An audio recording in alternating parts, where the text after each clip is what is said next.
جينا على طريق البر، يعني من ألمانيا النمسا تشيكيا هنغاريا رومانيا بلغاريا تركيا. طبعا كانت هذيك الأيام تركيا فاتحة الطريق لكل الناس، يعني كل من هب ودب يريد يدخل على سوريا تركيا تساعده.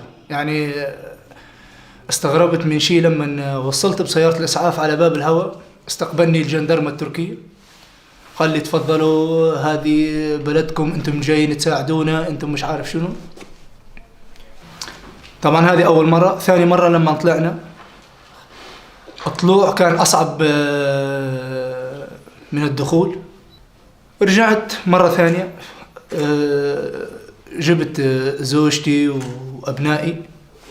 يعني أنت رجعت مرة ثانية مشان تجيب زوجتك؟ نعم. وين كانوا زوجتك أبنائك؟ بتركيا، باسطنبول. وين؟ باسطنبول. نعم. الجيش التركي يعني متساعد معنا، يعرفونك انك منك ابن البلد ويفتحوا لك الحدود، بس ادخل، يريدون بس انك تدخل على تركيا. اللي يروح على تركيا من الدواعش ان كان يعني مهاجر او انصاري يجد مأوى آمن.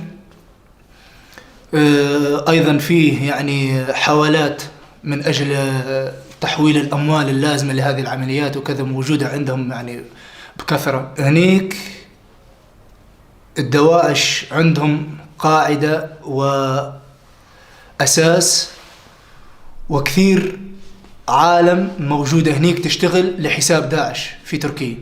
في تنسيق بين داعش وتركيا على صعيد يعني شوي عالي، يعني مو أي شخص في داعش يعرف شو صاير بين الدولة، بين تنظيم داعش وبين دولة تركيا.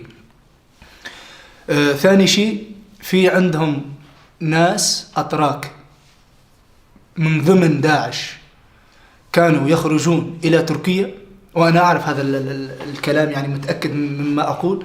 كانوا يخرجون إلى تركيا للتفاوض معهم من أجل السلاح، من أجل الأدوية، من أجل أغراض عسكرية مثل النواظير الحرارية وغيره وغيره وقناصات وغيره. أسمعهم مثلا؟